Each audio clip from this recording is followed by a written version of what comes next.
Okay, let's take the roll. Lesh, Yes. Williams, Yes. Miller, Yes. Boss is absent, Nichols. Yes. Okay, we have some minutes from our work session on December 10th, 2012. We need approval of those minutes. Move for approval of minutes on December 10th, 2012. Lesh, Yes. Williams, Yes. Miller, Yes. Nichols. Yes. We also have another set of minutes from our regular meeting. This was also on December 10th, 2012. I move approval of those minutes. Lesh, Yes. Williams, Yes. Miller, Yes. Nichols. Yes. Under new business resolutions, we have bill number 2013-01, a resolution authorizing the city manager to execute a contract of obligation with the Missouri Department of Natural Resources regarding estimated post-closure expenditures for the City of Mexico landfill. Permit number 0100703. And this is up for reading and passage. Bruce? Yes, Your Honor. In 1998, the city closed its sanitary landfill, and as a part of that, we have what they call a 30-year post-closure, which means we have to monitor it, take care of it for that 30-year period. And as a part of that, we have to do a financial assurance that we have the money to take care of that. So as all part of that process, we have to deal with this. So we've had to make some changes in that, and I'm going to turn to Roger Haynes, and he's going to talk about what we've had to do to update that financial assurance and where we're at today.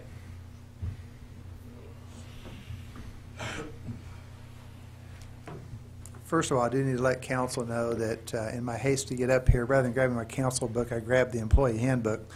So my notes aren't going to be the best by using Russell's notebook here. Might give you some good information about our employee handbook. On January 15th, staff will submit an updated financial assurance instrument to the Missouri Department of Natural Resources, noting a potential post-closure cost estimate of $162,920. As of September 30th, 2012, the city has already reserved $116,740 in the post-closure fund and projects receiving into the fund annually approximately $7,753 for the remaining term of the post-closure, which will cover estimated expenses for the post-closure of the landfill. Based on the FAI submitted and the city's Standard & Poor's credit rating of AA- and the success of the city's post-closure funding mechanism, the city has an opportunity to enter into a contract of obligation with the Missouri Department of Natural Resources for post-closure funding purposes rather than be directed to expend funds to purchase a surety bond and obtain an irrevocable letter of credit naming the Missouri Department of Natural Resources as insured for the estimated post-closure cost. Council may recall we did bring a similar request by resolution last year to Council back in February. At that time, our estimated post-closure was roughly $277,000.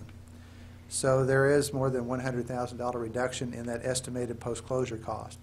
A lot of that is tied to the fact that this year in our submission, we are asking that the cost of gas monitoring testing be excluded from the calculation, which is approximately $4,500 per year. I have been in contact with DNR regarding this change, and verbally they were good with that change. So that's going to be a significant reduction in our liability. Staff recommends that Council proceed with the reading and passage of the attached resolution authorizing the city manager to sign a contract of obligation with the Missouri Department of Natural Resources. And I would be glad to answer any questions.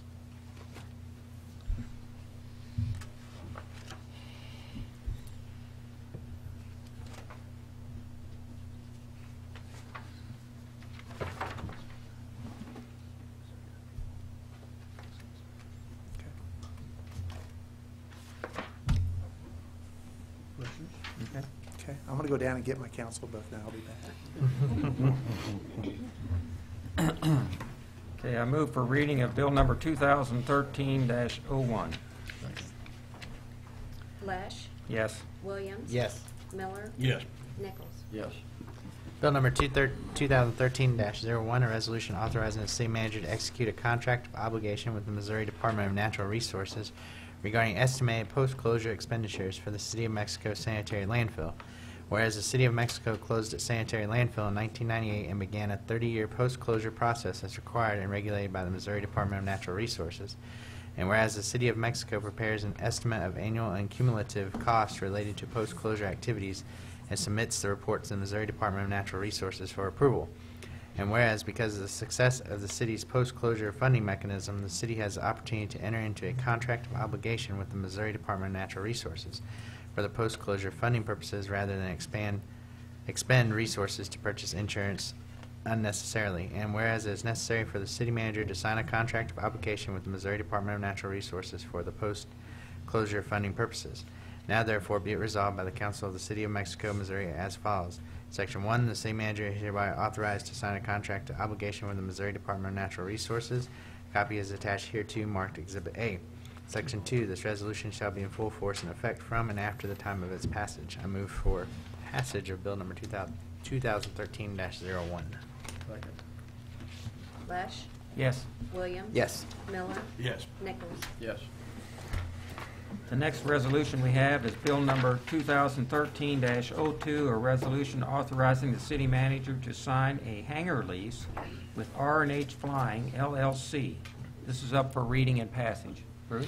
Yes, Your Honor. I think actually in this presentation we can cover the next two resolutions as far as staff report for you. Well, because what we have here is two hangar leases. We have a plane that wasn't fitting in the one hangar, and so these two hangar folks that they're leasing these have agreed to switch hangars to make this work for them. So to cover the details of who's renting which hangar, the number of hangars, and what we're doing here, I'll turn to Russell Runge to cover the details. Well, other than that main part of the detail, what Bruce described to you is basically what it is. Basically, there's a plane that as you back them into the hangar, the back end of one of them, because the way it's made, will back in easier. The R&H plane, as you push it backwards, it tends to weave back, and it's difficult to get it in over the lip that's in front of the hangar, and they just want to swap these out. It works pretty well. It's a pretty slick little move. So, little difference in cost between one and the other, but the parties are amenable to that.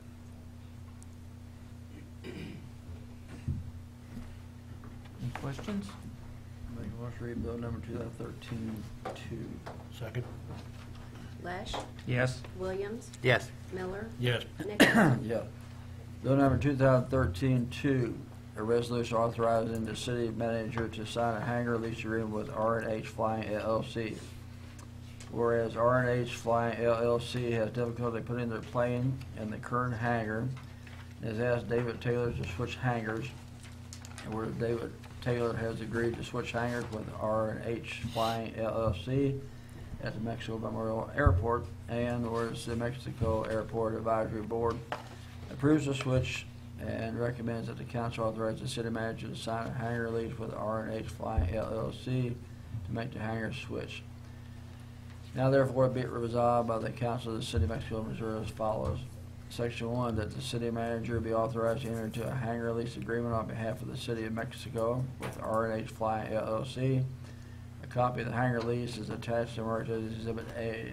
Section 2, this resolution shall be in full force and effect from and after the time of passage. I move to pass bill number 2013-2. Second. Lesh, Yes. Williams, Yes. Miller, Yes. Nichols. Yes. Next, we have Bill number 2013-03, a resolution authorizing the city manager to sign a hangar lease with David Taylor. And this is up for reading and passage, and since we've had discussion already on that, I move for reading of Bill number 2013-03. Second. Lesh, Yes. Williams. Yes. Miller, Yes. Nichols. Yes. Bill number 2013-03, a resolution authorizing the city manager to sign a hangar lease with David Taylor. Whereas R&H Flying LLC has difficulty putting their plane in the current hangar and has asked David Taylor to switch hangars. And whereas David Taylor has agreed to switch hangars with R&H Flying LLC at the Mexico Memorial Airport. And whereas the Mexico Airport Advisory Board approves the switch and recommends the council authorize the city manager to sign a hangar lease with David Taylor to make the hangar switch. Now therefore be it resolved by the council of the city of Mexico, Missouri as follows. Section 1, that the city manager be authorized to enter into a hangar lease on behalf of the city of Mexico with David Taylor. A copy of the hangar lease is attached and marked as Exhibit A. Section 2, this resolution shall be in full force and effect from and after the time of its passage. Move for passage of bill number 2013-03. Second. Lesh, Yes. Williams. Yes. Miller, Yes. Nichols. Yes. And this next bill, 2013-04, I think we're going to pass on that this evening. We have a council member that's not here, and potentially a couple other questions that need to be resolved, so we're going to pass and address that at our next meeting.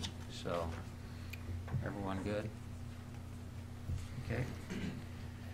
Under new business ordinance, we have bill number 2013-05, an ordinance amending Chapter 14, Water and Sewers, Article 3, Sewers of the Mexico City Code. This is up for 2 readings by title only and passage. Bruce? Yes, Your Honor. At our last work session in December, Kenzie Russell covered a number of different things, reference responsibilities of property owners and so on regarding building sewers. And as a part of that, we had wanted to define a few things a little better, and you gave us some direction, and this is one of the first things. And so to cover the ordinance, amending ordinance, I will turn to Kenzie to cover what we are looking at is on this ordinance. For the most part, this simply clarifies the existing situation. It doesn't change any of the responsibility in terms of maintenance of the building sewer line versus the maintenance of the public main, but we tried to go through our existing ordinance and kind of clean it up and to clarify it, make it a little more clear. To do that, we have redefined building sewer, and essentially in that definition we included grinder pumps and other appurtenances that might be found on a building sewer line, just to clarify that that is still part of the building sewer and the responsibility of the property owner. Why was not a definition, well, it was a definition, but was not defined as fully as this. And essentially, in this definition, we say if a Y is laid as part of the public main, a manufactured fitting is placed in the public main during the construction of the sewer, that we would consider that inline Y to be part of the public maintenance. This hasn't been clear before, one way or the other. If, on the other hand, a property owner taps on or attaches to us with a saddle type of fitting, that would be part of the building sewer because it was attached to us. And so that definition is intended to clarify the responsibility of the public versus the responsibility of the property owner. And then Section 2 of the ordinance is really a rewritten section. The old ordinance described a methodology for making a tap onto the public main and used materials, actually a proprietary material, Atlas JC something, which is no longer manufactured, isn't currently available. And with the newer saddles that use neoprene fittings and stainless steel bands and all, we simply updated that here in the ordinance to reflect the use of newer materials for that kind of a connection. The rest of the provisions there are basically the same as what had been in the previous ordinance. We did define what might be responsibility, as in Section 5 of a failed saddle or T connection that is not an inline Y is found. That specifically would be the property owner's responsibility versus the city's. And so those are a summary of the changes to the ordinance, and the intent here is simply just to better define the point of responsibility between the city and between the property owner for repairs. And this specifically goes to our inflow and infiltration issues that we're working with. Not related to the ordinance amendment, but just by way of an update to the council, I would note that we have been investigating, have found 5 or 6 companies that provide sewer lateral insurance, and we'll be looking at what kind of coverage they might provide and how that might work if we chose to use that as a tool to help in some way, help the public or the property owners with repairs as we come up. So we're continuing to investigate. We'll be looking at some further steps in the process here. Any questions? So it's basically, this doesn't change anything as far as responsibilities go from what it was before? It doesn't change anything. The intent was just to try to clarify it, both for staff as well as for the property owners out there.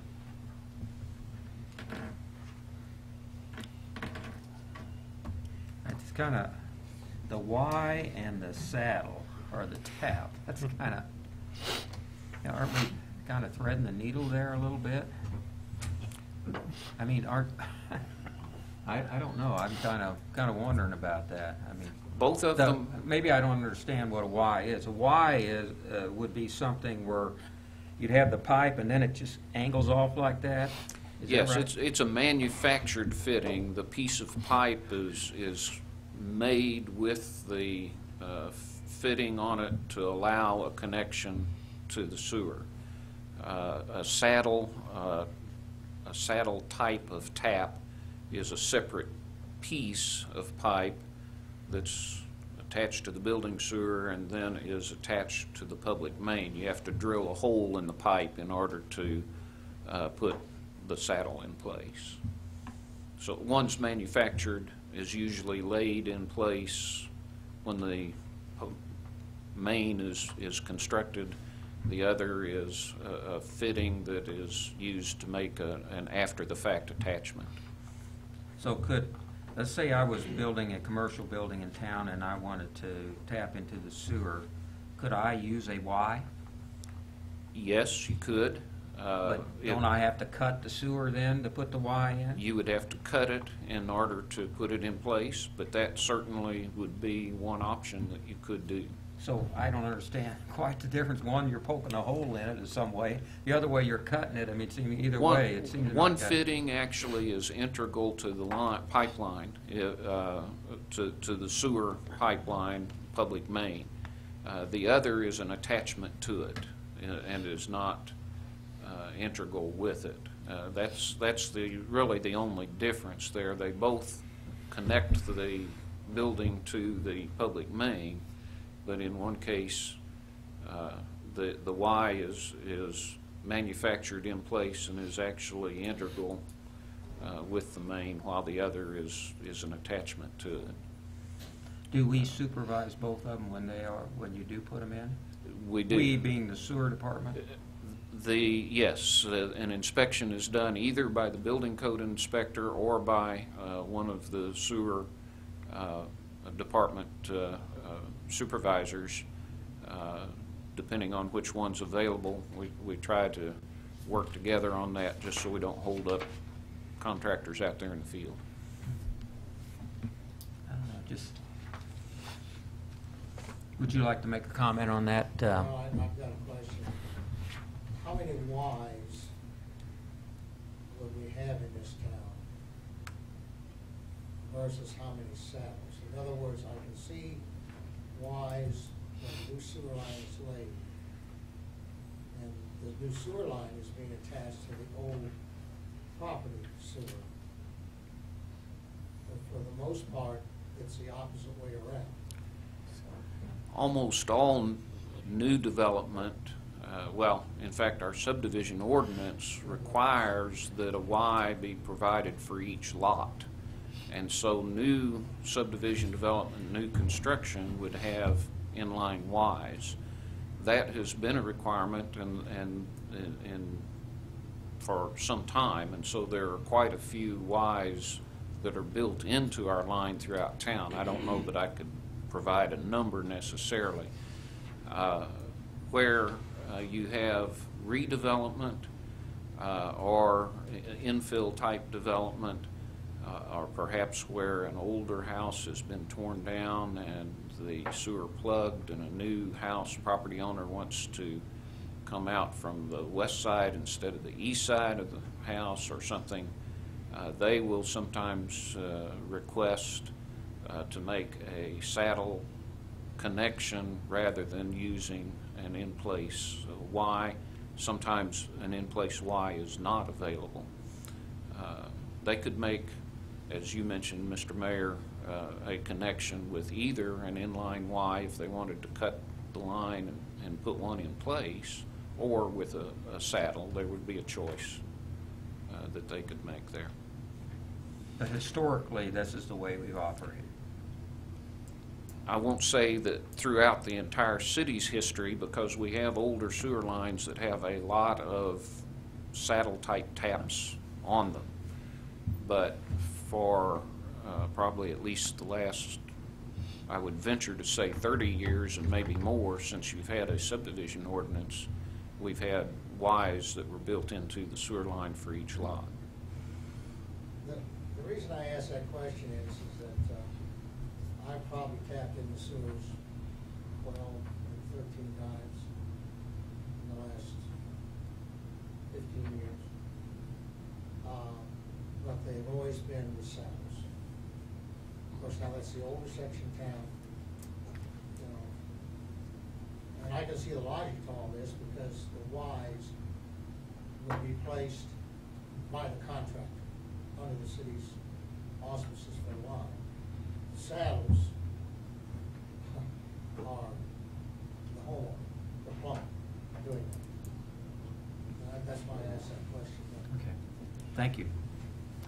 I don't have anything else. I move for first reading of bill number 2013-05 by title only. Second. Lesh, Yes. Williams. Yes. Miller, Yes. Nichols. Yes. Bill number 2013-05, an ordinance amending Chapter 14 Water and Sewer, Article 3 Sewers, Division 1 generally of the Mexico City Code. I move for second reading by title only of bill number 2013-05. Second. Lesh, Yes. Williams. Yes. Miller. Yes. Nichols. Yes.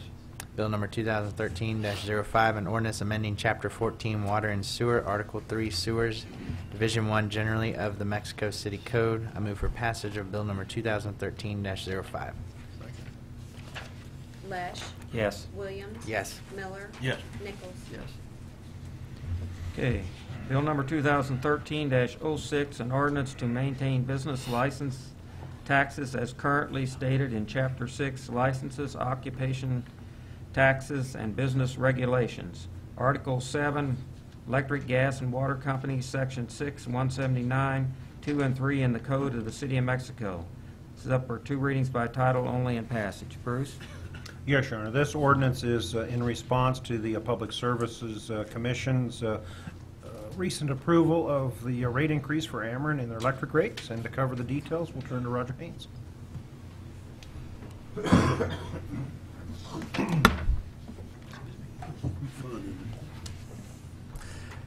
Under state statute, RSMO 393.275.1, when a utility tariff is authorized to change in pricing more than 7%, the municipality receiving the utility services subject to the increase shall by ordinance, within 60 days of the rate change, which in this case was January 2nd, either reduce the municipality's gross receipts tax rate to be revenue neutral as compared to the prior year, or keep the current rate previously adopted by the municipality, which is 6.3%. The City of Mexico has received official notice from the PSC per the state statute that Ameren, Missouri has been approved for a 10.05% electric utility tariff increase effective January 2nd, 2013. And it is recommended by staff of the City of Mexico to move forward with an ordinance addressing the gross receipts business license tax matter prior to the 60-day action deadline. Staff estimates that Ameren's electric utility rate adjustment will increase gross receipts revenue by approximately $61,819, while anticipating offsets to the revenue in the form of additional electric cost for city operations, inclusive of all buildings, city parks, street lighting, wastewater plant facilities, and related infrastructure. As an example, an estimated increase, and this is a changed figure from what you have in front of you, Council, an increase of $14,634 for street lighting alone. A similar ordinance, Bill number 2011-67, was passed on September 7th, 2011, in response to Ameren, Missouri's last electric rate adjustment of 7.11%. I do want to note that we wanted to bring this ordinance opportunity before council today with this rate change, even though it may not have been required by state statute. In visiting with Missouri Municipal League, I have found that a number of cities have stated that since they've accepted the business license tax as remaining the same and constant beyond the date of September 28, 1985, that rate stays in place. In visiting with MML staff, they thought until there was a further opportunity to look at that, the safe route to go would be to go ahead and present this to council, make them aware of the rate change, that it met the state statutes of addressing the issue of our gross receipts tax level, and look at passing the ordinance maintaining that gross receipts tax percentage of 6.3%. And I'd be glad to answer any questions that council may have.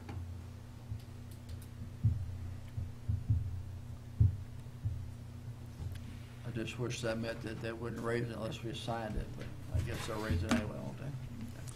Yeah, like I say, the PSC and Ameren held a number of public hearings throughout the state for which rates would impact municipalities, and people had their opportunity to speak. The PSC basically allowed a rate that was less than what Ameren had originally asked for.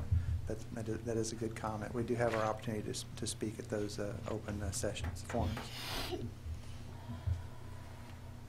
Thank you.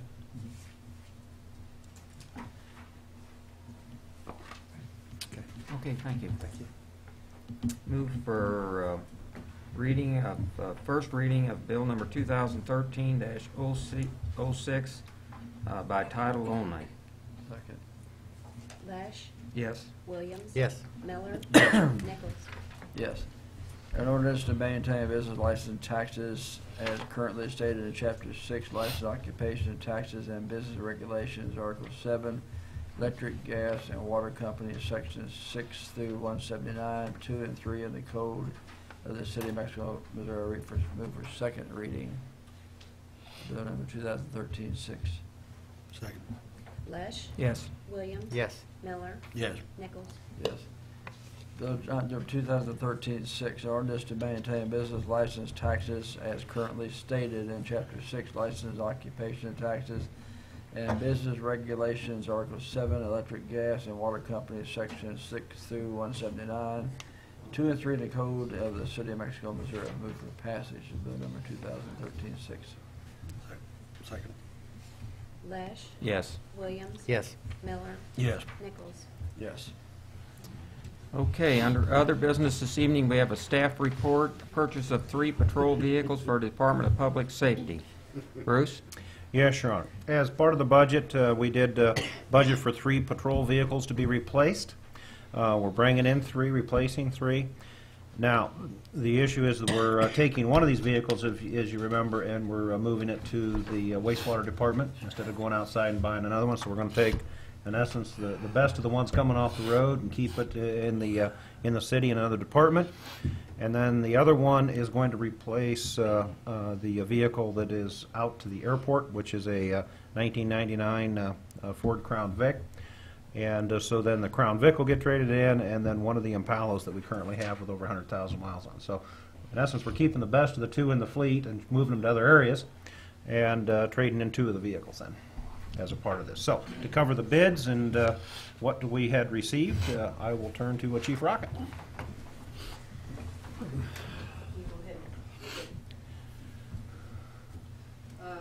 Standard stuff, we advertised in Mexico Ledger. We sent out other bids to 7 different vendors, and we received 3 from Pearl Motors, Mockins, or not, they didn't have a bid, or in Landmark Dodge. Go ahead. Like I said, Mockins didn't do a bid because they didn't have any, they only had front-wheel drive.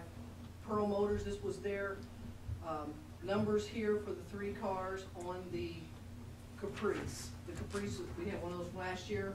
Landmark Dodge has the state contract for the Dodge Charger. That's what this is. And there's, go back one. Sorry. And there's the trade-in, $3,700, and that was about $300 over what we had budgeted for with it on the state bid. Go ahead, sorry. This is the Charger, that, that's what it will look like with our graphics on it. The Caprice and the Charger are pretty comparable as far as room and space. The Charger's gotten very positive reviews from other agencies that I talked to, and based on the budgeting and the availability, we recommend the Charger. Now, I will note, council, as well, that this indicates that, you know, the bid is over by 300, over budgeted. However, if you remember, we also set up that a payment would come from wastewater for the car that they are getting. So, in essence, this will then come under budget because we will actually make that transfer from wastewater as far as buying that vehicle to the general fund. So you'll take the money out of that pocket, put it in the right. Yeah, pretty much. That works, I'll get it on paper. They still have a tire problem with the cars, the Chargers? I don't know. Probably from burning them out. Can the local dealers can't piggyback off the state bid anymore? Like, do we have to include the independents to get these cars? Oh, they, Offenburg can't bid them? apparently not. Okay. They used to be able to do that. Yeah, I remember that. The green sheet we got, the numbers on there are not right. Is that correct? Or, I mean, I'm looking at this and they don't make a lot of sense. No, you can't. The, You can't subtract 3750 from 85,000 and get 91,000. yeah, what do You can. Well, yeah, you can. I'd like to do business with that bank. Right. Let me go back to their bid. What was the, Yeah, you might, I don't know if these are official documents, but they might need to be corrected.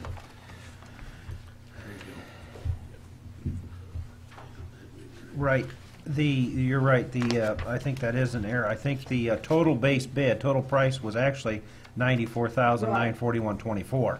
So that is, that 85 is you're right, is not correct. Right. Because the bottom line is correct, the $91,191.24. So you have a bid of Pearl Motors of $91,191, and you have the bid of the Landmark of $75,300.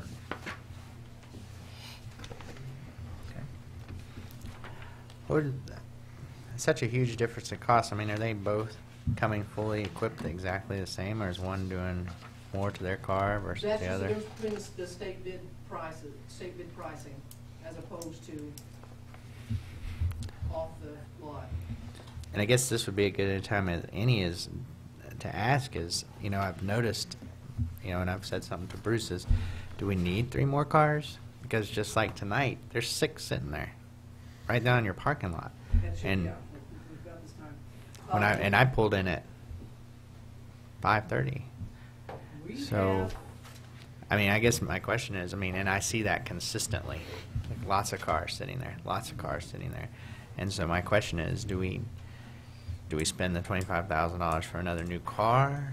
Or is this an opportunity that our department has changed that we could save that $25,000? almost every shift has got, for example, right now, we have 4 people in training. That means there are 4 cars when they roll with 2 people in them. In the next couple of months, those people will be in other cars.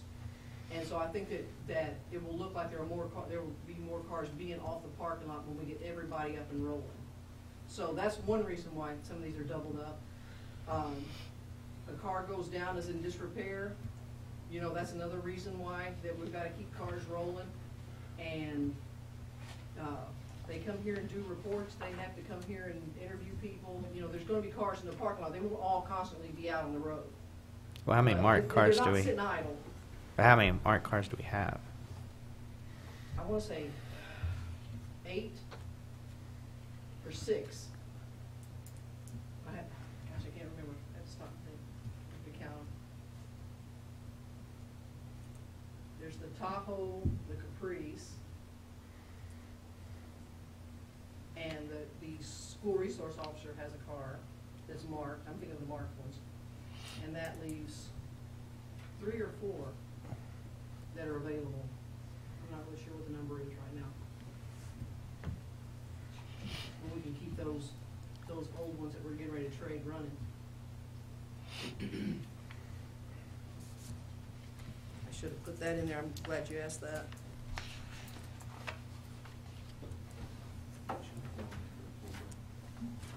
You what? Okay.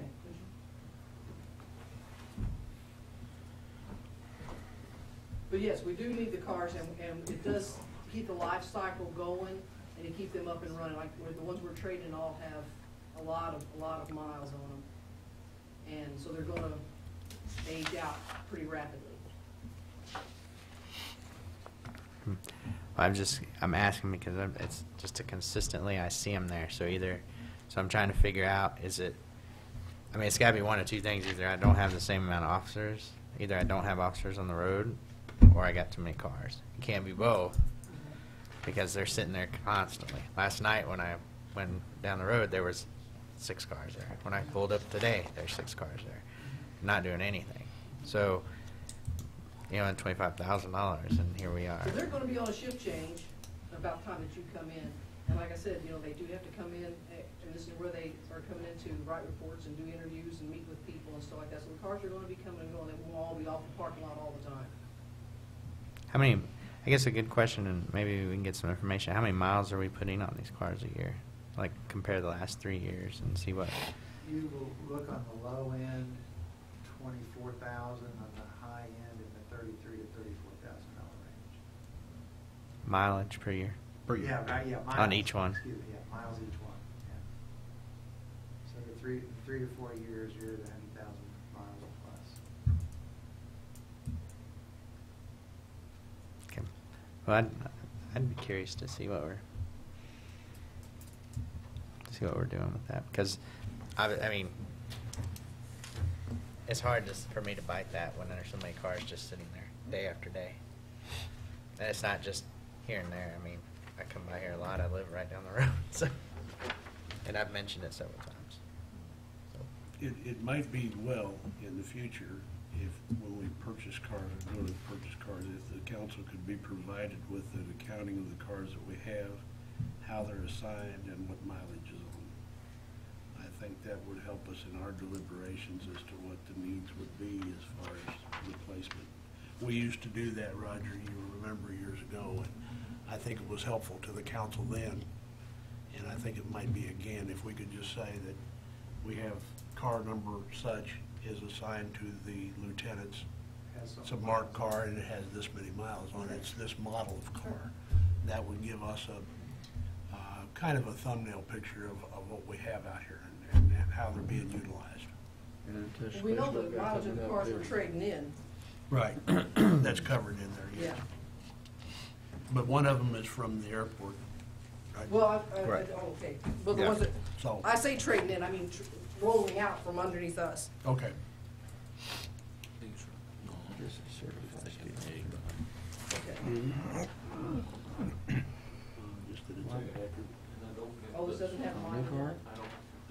Well, I can do that, but I don't have to switch. We keep a maintenance record on every vehicle, so I mean, they can print that out. Oh, I agree with Greg. I think maybe if we had that information to go with, and you know, just as not as a councilman, just as a I'll make a note of taxpayer, that.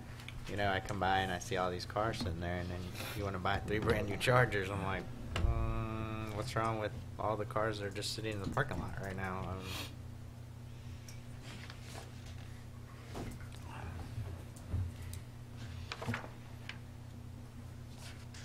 Any other questions?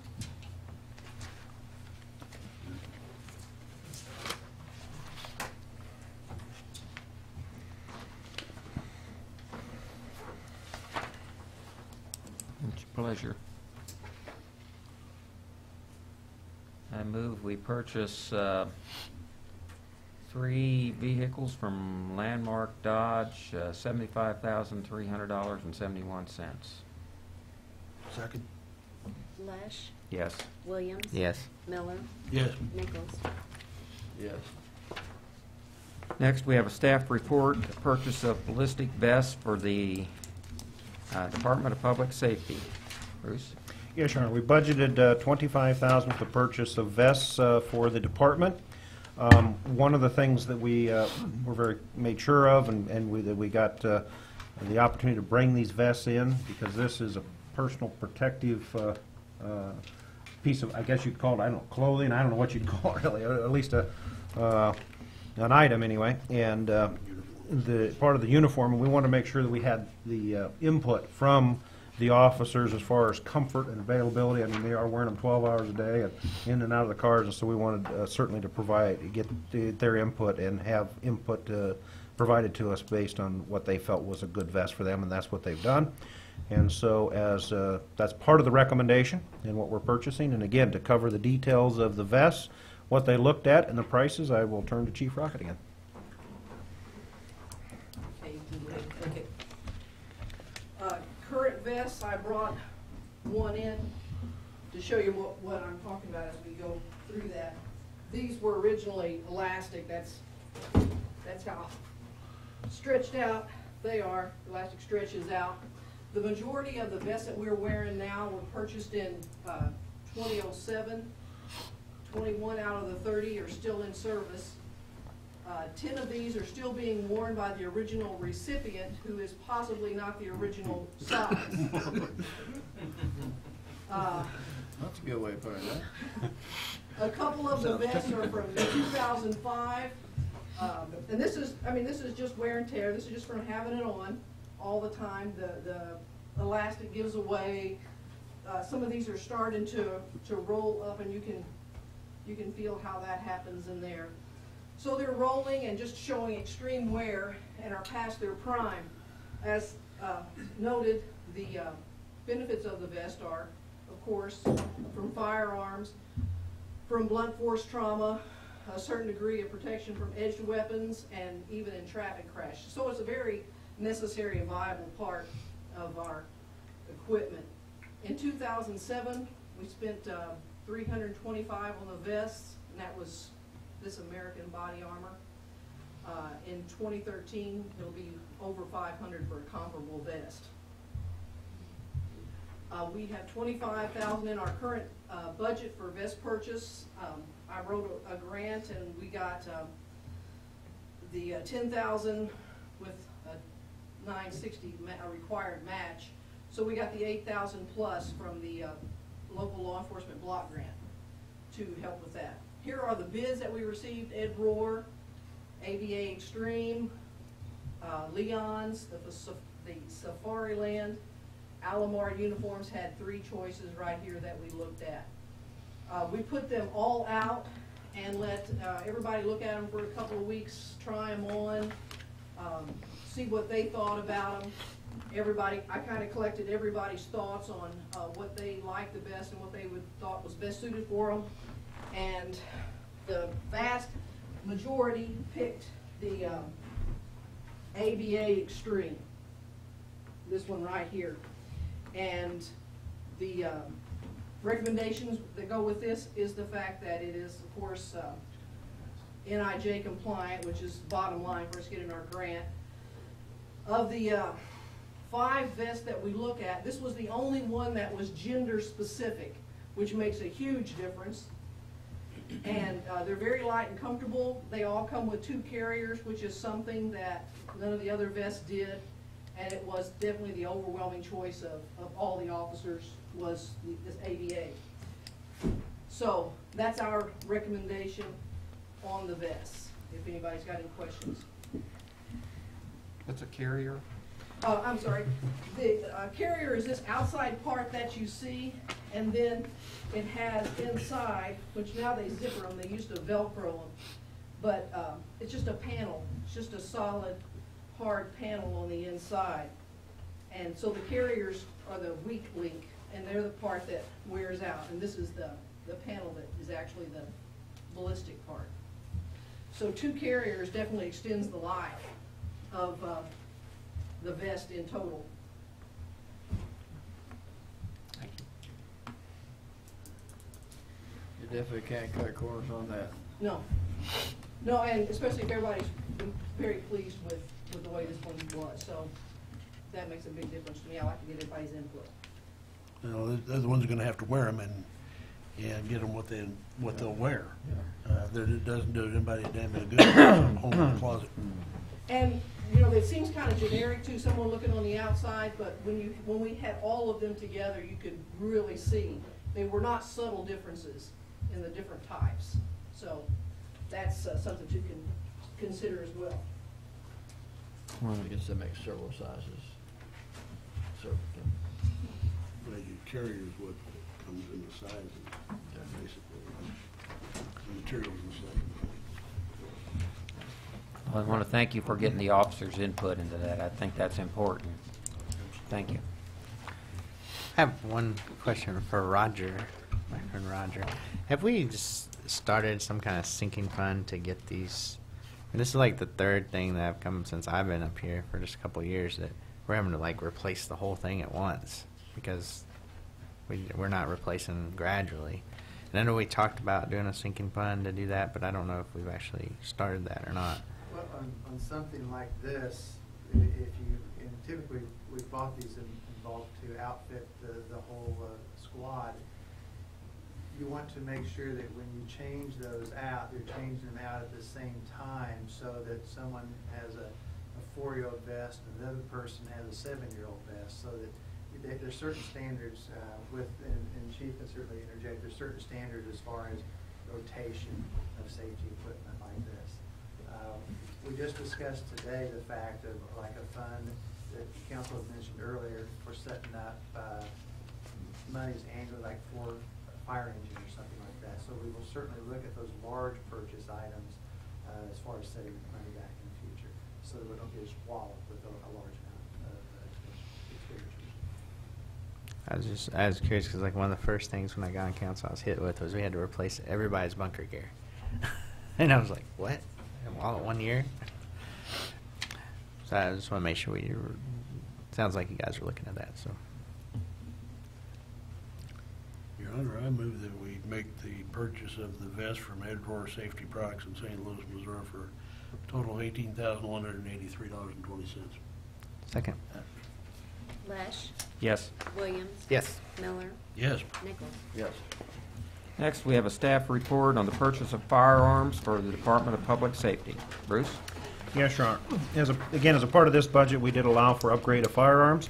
And one of the things that we did here as well is we got different kinds of weapons in for them to look at. and they were able to go out to the range and fire them and look at them and handle them and provide us input on what they thought was the best for this department. And so we appreciate, again, the officers' time in doing that and giving us a recommendation. And again, I will turn to the chief to cover what they've looked at and what the recommendation is. Okay. What we have right now is the Springfield XD 40 caliber. We got those in 2002. They replaced the Beretta 92F, which was a 9mm. And the Springfields now are starting to age out. They've had a rust problem. We've had 2 weapons who have failed to fire during qualifications in the last little bit, just virtually rusted past firing. We continue to battle that. We've got 2 that we have put completely new finishes on in the past couple, 3 years. They're just wearing, you know, they're in the weather all the time, in and out of the snow and the rain and all that kind of thing, and they're just, it's just hard on them. You can click it. This is the Springfield. Current replacement price now, just look at it different avenues, these are not quotes, they're just different prices. Go from $629.95 to $824. So that's the range that they're selling the Springfields, and that new incarnation with a new finish and all that. The range guys took anybody who wanted to go. It was not a set committee or a specified committee. They just all went out to the range with these guns, the Model 21, Model 22, 23, and 30. And the 23 and 30 are just the compact versions of the full-size guns. Their assessment was they found them to be superior in accuracy. The new generation, the Gen 4, has interchangeable grips, so that the grips will be different sizes and fit people's hands, small to larger hands. They favored the 21, which is the 45 caliber, finding it to have less recoil than the XDs and the other Glocks. Trigger reset was superior. Knew what trigger reset was, tried to get a way to explain that to everybody who's not a gun aficionado.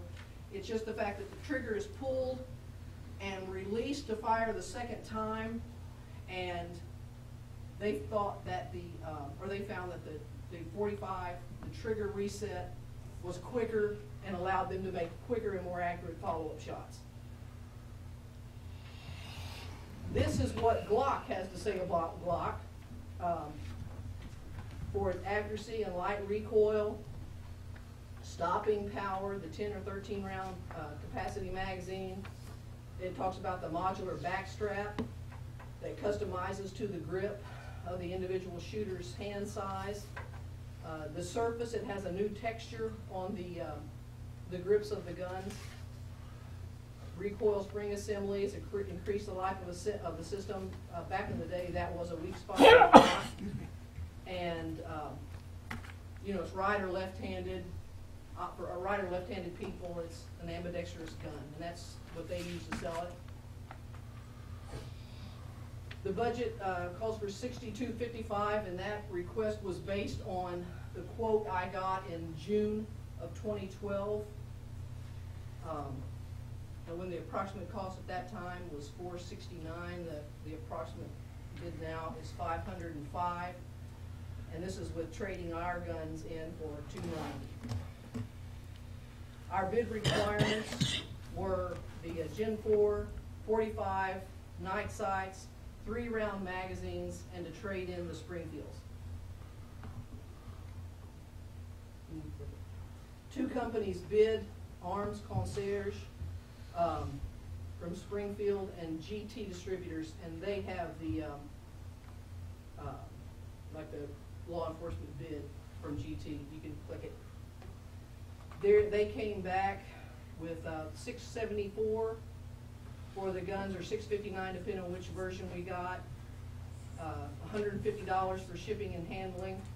Trade-in, $52.50 for a total of $18,450. Click it.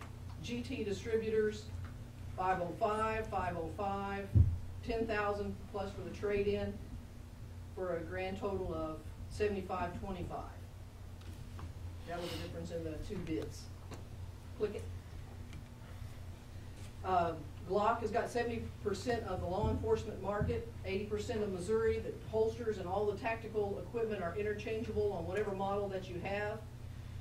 They're a consistently performing gun, little or no problems whatsoever. And our officers and I recommend that we purchase the Glock 21. And that's that one right there. This, you can see the new texture that they put on the grips, and now they put in the little finger molds that they didn't have when they originally came out. Was that 100 yards? And that's how good we will shoot. Here we have it. At 100 yards, that's what I was. Yeah. So everybody want to go to 45 or? That's what our testers have. We didn't do the same thing that we did with the vest of having the guns all laying around for people to come shoot them. But of the five to seven people, I think, that went out there and shot the guns, that's what everybody came back with. So I've got the 22 and I love it.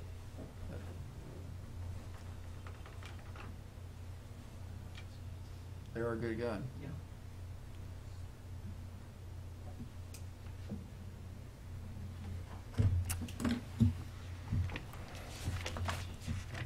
Any questions? I appreciate everybody's attention to these things. These are things that, having everything, all this equipment reliable and compatible and available is a big weight off my mind. I appreciate your attention for that. Thank you. I move we purchase the firearms from Ed Rohr.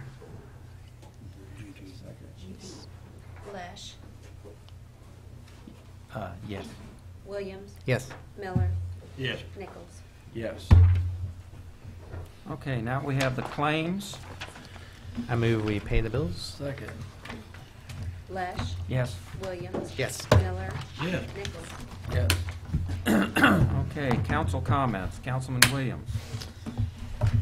I'd like to encourage everyone and get out as much, tell all your friends, tell everybody that Thursday we're going to have the comprehensive plan at the 4-H Center that night. Very important to the community. It's very important for the future of our community. Anybody that's ever came to you and complained about anything in the city, you tell them if they got any complaints, they should bring them there. So that would be, I'm looking forward to that this week. So that and the meetings, and then that would be all I have right now. Well, I'm glad to see us getting new cars and new vests and new guns. That should make everybody in public safety very happy. And that's all I got. Well, just to extend that comment a little further, that's what we've done here tonight is taking care of business on some very important items. It's not my intention ever that our officers ever be outgunned or out-equipped by the criminal element, and I think we've taken a very good step tonight in seeing that that's not done. So. Yes, Your Honor. I would just reiterate to the comp planning that's going to be going on this week that the Hoffer Weissach Group will be in town Wednesday, Thursday, Friday. The public meeting is 7 p.m., 7 o'clock, 4-H Center, Thursday night. That's an important time. They're going to be doing a lot of individual meetings as well throughout that time, and there's some other events that they're scheduled to be at. So if you see them, certainly give them your comments. And then we're also setting up the website that will be coming up, and I think the mayor will be doing a little intro to that when that comes up as far as that goes. And so there will be other opportunities as well. This is kind of like just the first visit, so if you don't get this opportunity, take advantage of one of the other ones that's coming up. So, but this will be important as we lay out our business plan for the future. Okay. And I would just like to say a big thank you to the community and radio station and newspaper for all their work in supporting the food drive. I think it was a very big success for our community, and I hope that's something that we can do again next year. So thank you to the community. No, I sat up here to interject. And I said I would raise 500 pounds, and if we didn't, we raised 2,000 pounds. So I'm off the hook. I don't know anything. Okay. Next, we have public comments. Anyone wish to make comments? Seeing or hearing none, I move we adjourn. Second. Lesh, Yes. Williams, Yes. Miller, Yes. Nichols. Yes. Welcome to add a council member to the meeting.